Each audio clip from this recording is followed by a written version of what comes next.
भाजपाचे आमदार गणपत गायकवाड यांनी दिवसाढवळ्या पोलीस स्टेशनमध्ये गोळीबार केला असे असताना सुद्धा राज्य सरकार त्यांना पाठीशी घालत असून कोणतीच कारवाई केली नसल्यामुळे युवासेना जळगावतर्फे आमदार गायकवाड व राज्य शासनाचा निदर्शने करून जाहीर निषेध करण्यात आला। भारतीय जनता पार्टीच्या आमदार पदाधिकारी यांनी दिवसाढवळ्या चालवलेल्या गुंडगिरी विरोधात सरकार निषेध करण्यासाठी युवासेना जळगावतर्फे राज्य शासनाचा तीव्र शब्दात निषेध करण्यात आला। यावेळी मुख्यमंत्री एकनाथ शिंदे व उपमुख्यमंत्री देवेंद्र फडणवीस यांनी नैतिकतेच्या आधारावर राजीनामा द्यावा अशी भूमिका मांडण्यात आली। शिवसेना जिल्हाप्रमुख विष्णू भंगाळे, युवासेना जिल्हाप्रमुख पियुष गांधी यांच्या नेतृत्वाखाली 17 मजलीसमोर आंदोलन करण्यात आलं।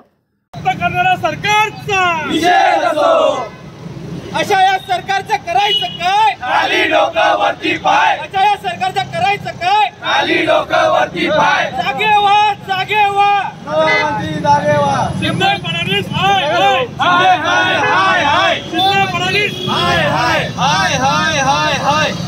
अरे झोपलेल्या गृहमंत्र्यांचा शेर असो। अरे जागे व्हा, जागे व्हा, गृहमंत्री जागे व्हा। जागे व्हा।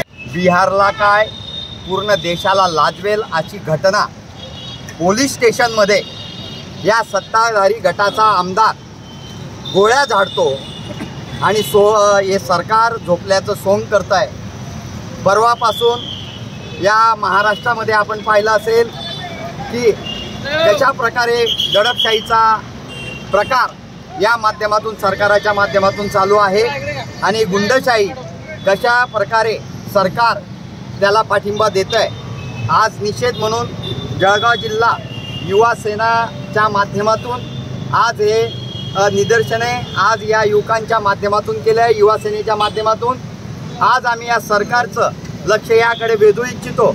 आम्ही या सरकारचं सांगणार का, या सरकारला, या केंद्र सरकारला सांगू इच्छितो की इथं राज्यपाल राजवट लागू झाली पाहिजे की दिवसाढवळ्या जर पोलीस स्टेशनमध्ये म्हणजे त्या पोलीस स्टेशनचा इन्चार्ज तिथं उपस्थित असताना जर त्या आमदार हा भाजपाचा आमदार गोळ्या झाडत असेल आणि वरतून चिरजोरीप्रमाणे सांगतो की मला पस्तावा नाही, यापेक्षा दुर्दैव या महाराष्ट्राचं काय। आज महाराष्ट्र कुठे नेऊन ठेवला आहे।